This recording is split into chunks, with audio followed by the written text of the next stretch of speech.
Nous, on est riches parce qu'on est en train d'appauvrir l'Afrique, de nouveau, l'Amérique latine, l'Asie. Nous sommes nous les responsables de ces millions de morts. C'est nous qui disons que tu dois avoir accès à l'eau simplement si tu la payes. Que je t'amènerai l'eau si je suis rentable. En Afrique, c'est nous, c'est pas eux.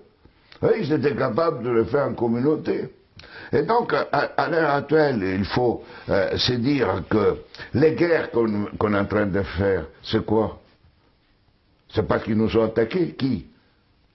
Quand Sarkozy a bombardé la Libye, aucun Libyen n'avait attaqué la France. La France n'avait pas été bombardée par personne. Et nous, quand les Américains ont bombardé Bagdad ou l'Irak, parce que c'était l'ennemi du mal, tous ces millions qui sont morts, et tous ces millions de réfugiés syriens, irakiens, etc., c'est qui eux, ils sont voulus. Et nous, on a le courage après de dire, je vais t'aider pour rester chez toi. Hein? Alors qu'on les a créé des conditions pour qu'ils doivent fuir. Et nous, on va dire hypocritement à cette Europe qui hypocritement donne 6 milliards à la Turquie, 2 milliards aux Libyens pour pouvoir tenir les gens qui viennent d'Afrique, où on est en train d'alimenter, nous, les guerres. Mais il faut s'arrêter de se raconter des balivernes ici. Hein? Il faut arrêter. La guerre ne se fait plus parce qu'on tue l'ennemi. La guerre est devenue, grâce à la technologisation, elle était aussi d'avant, mais elle est devenue une activité économique la plus rentable après l'industrie pharmaceutique et l'industrie informatique. On fait la guerre parce que c'est rentable.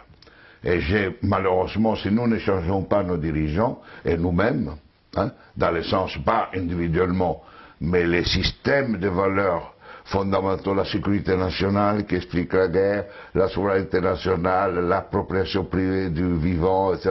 Tout ça, on fera la guerre. On fera la guerre, pourquoi? Parce que pour cela, deviendra une activité de plus en plus rentable. D'ici quelques années, si vous éliminez la guerre, le PIB mondial chutera, d'après le système dominant. Elle ne chutera pas si on est dans un autre système. Au contraire, la guerre, la disparition de la guerre sera une source de richesse. Mais c'est pour cela que les dominants à l'heure actuelle ne veulent pas réduire les armements, ne veulent pas réduire les occasions de guerre. Parce qu'imaginez-vous la France sans la guerre. Que serait comme économie? Imaginez-vous les États-Unis sans guerre, deviendraient les pauvres. Dans des économies pauvres. Donc aujourd'hui, on est entré dans une phase où on fait la guerre parce que c'est rentable. Et vous n'aurez aucun dirigeant actuel du monde qui arrêtera la guerre. Parce qu'il sera crucifié, parce qu'il sera lapidé, parce qu'il va contre la logique. La guerre fait augmenter le PIB mondial. La guerre permet la croissance économique.